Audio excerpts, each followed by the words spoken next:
नांदणीमधील स्वस्तिश्री जिनसेन मठ हा अति प्राचीन मठ आहे। या मठामध्ये यंदाचा पावन चातुर्मास संपन्न होणार आहे। या चातुर्मासासाठी आचार्य विशुद्ध सागरजी महाराज 14 जुलैला नांदणीमध्ये येतायत। त्यांचा मंगल प्रवेश सोहळा संपन्न होणार आहे। नांदणी मठ हे अतिप्राचीन मठ आहे आणि या मठामध्ये सुमारे दिल्लीपासून पूज्य आचार्य विशुद्ध सागरजी महाराज पायी विहार करत या मठामध्ये चतुर्मास करण्यासाठी येत आहेत आणि हा चतुर्मास भव्य दिव्य चतुर्मास संपन्न होत आहे।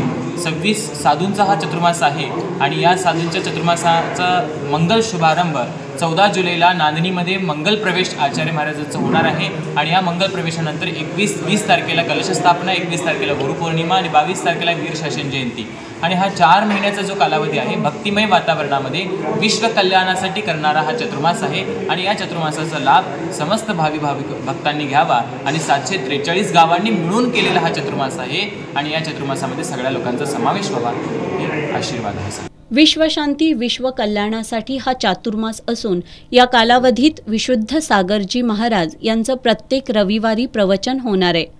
या काळात सर्व धर्मीय संमेलन, युवक युवती प्रबोधन शिबिर होणार आहे। चातुर्मासासाठी महाराष्ट्रातील 743 गावं तसंच इतर राज्यातून श्राविका मोठ्या संख्येनं येणार आहेत। या पत्रकार बैठकीला रावसाहेब पाटील, सागर शंभू शेटे, राजू कुर्डे आदी उपस्थित होते।